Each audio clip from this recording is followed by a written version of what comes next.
Trendsetters, name brand fashion, and obsessions, indulge in your pleasures.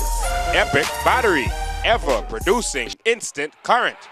Price busters, savings and a smile in every aisle. Ideal Auto, tinting and accessories. $249 and Hard Rock Hotel. You know, she gets pulled out, she's in the hospital, she's pronounced dead at $249 in the hospital. An hour later, he is calling Entertainment Tonight, we're told, working on an exclusive media deal. Wow. Which I think is pretty staggering. And then you look at some of the other calls that are taking place, and they look like business calls, seemingly business calls. There's not a call out to his family, there's not a call out to her family. You smell something? You know, and when you look at it, I smell a rat. I I've heard that line from you guys before. Yeah, something's got to be wrong with that. Everything about Howard seems to be business. Well, and where's the love? Well, one of the things that's surprising Compassion. to me, and this to me was staggering. I talked to the boat hand. Remember, Howard is out looking at the boat when Anna Nicole Smith died, and he gets the call, or at least gets the word that she's not in good straits.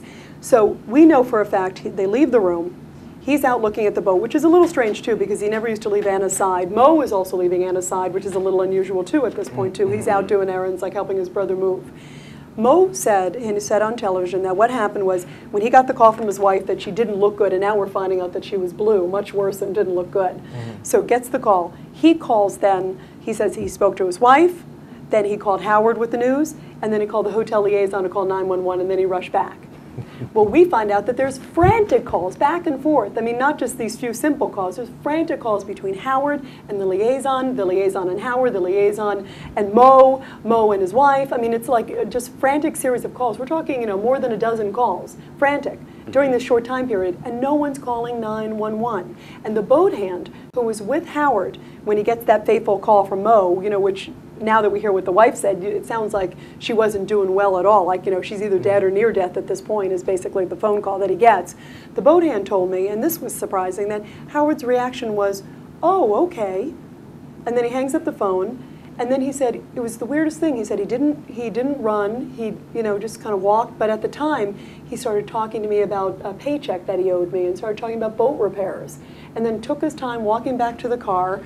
And then the boat hand said it was the most unusual thing. He said at one point he said that he had an emergency, but it sounded like it was a minor business emergency.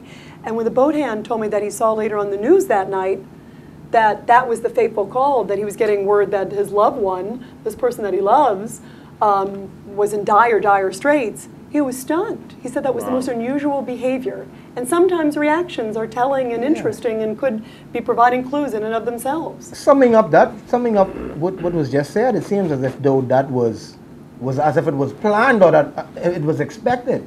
Yeah, so, we don't know. We don't know. It's just a very strange reaction when you hear something like that. And then Mo's wife, Taz Breithoff, I think this is really powerful. She firmly believes that there's a good chance that Anna Nicole Smith could have been dead for hours.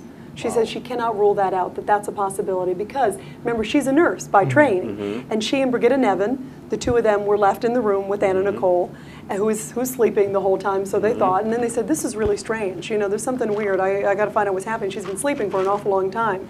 So they go up to look at her. But you know how many sleeps about 2 days? Yeah, right. Well, that's what we're hearing. 2 days up, 2 days down, right. So she's sleeping, and Howard just says, okay, help her to the bathroom if you need to or whatever. And so they said, there's something strange. She's been sleeping for an awful long time. And then they go up to the bed, and they see her. And again, remember, Taz is a nurse, so this isn't just anyone saying this. She goes up, and she sees Anna, and she said, she's purple, she's blue.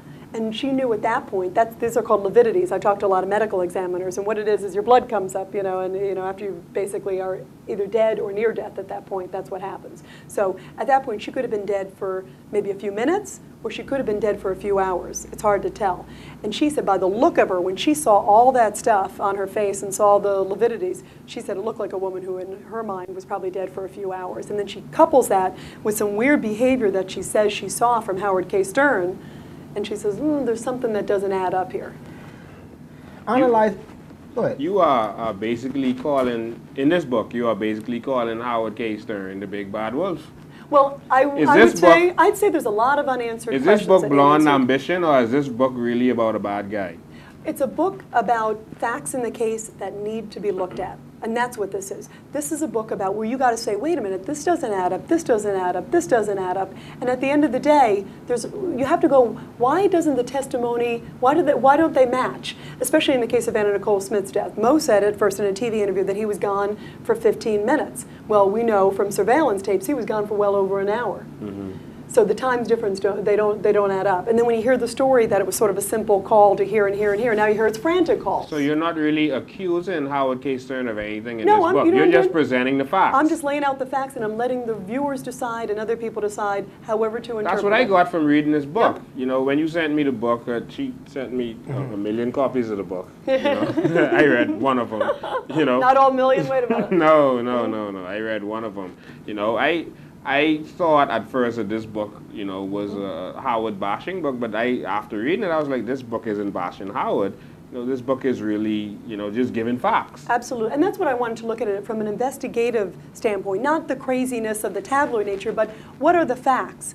And I think that's where I think this book advances the story so much more than what's been told, because we're just laying out, okay, this is what he said, according to all these people, this is what he did, this is what other people did, this is what they said.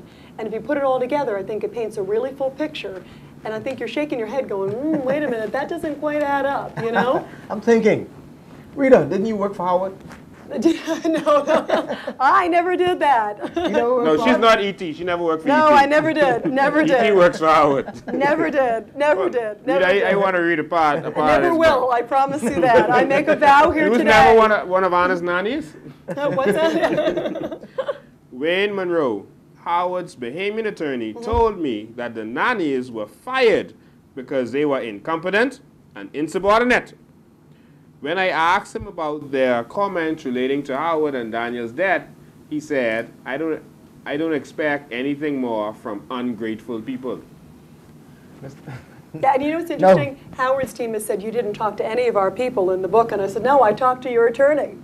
You know, I tell you, and you guys have spent a lot of time with the nannies. Yeah. Did you find, you know, because you guys, probably more than most people, I think, do you find them credible? Do you well, your book really answers it. It goes on to say, but other employees have corroborated many of the nannies' sworn accusations. You know, I have spoken to the nannies. Yes. Of course, I speak to the nannies, you know, all the time. You know, I'm still doing whatever I could for them to keep them protected from whoever is from the big bad wolf. Yeah, from the big bad wolf. You know, and you know, I have found them to be extremely honest. Yes. You know, I found them to be careful about their honesty. You know, if I wanna, you know, sensationalize something, they wouldn't let me. They want it to be raw, just the way it is.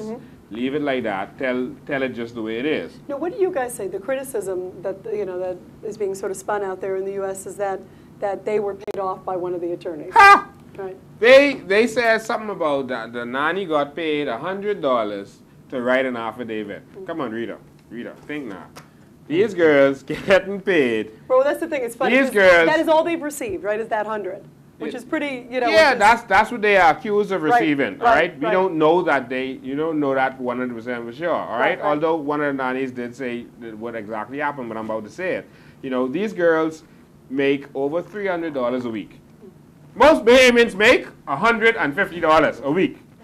That's the minimum wage, and most workers make $150 a week, as far as I'm concerned. All right? These girls making over $300 twice. All right?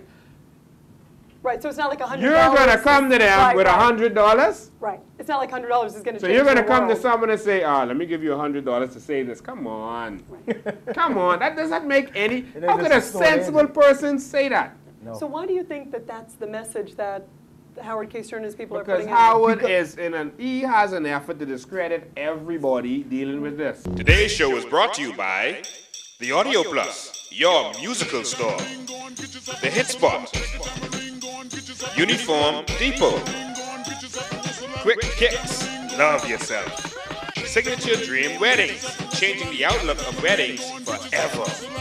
Nitro Film Records, breaking sound barriers faster than the eyes can see. Trendsetters, name brand fashion, and obsessions. Indulge in your pleasures. Epic Battery, ever producing instant current. Price Busters, savings and a smile in every aisle. Ideal Auto, tinting and accessories.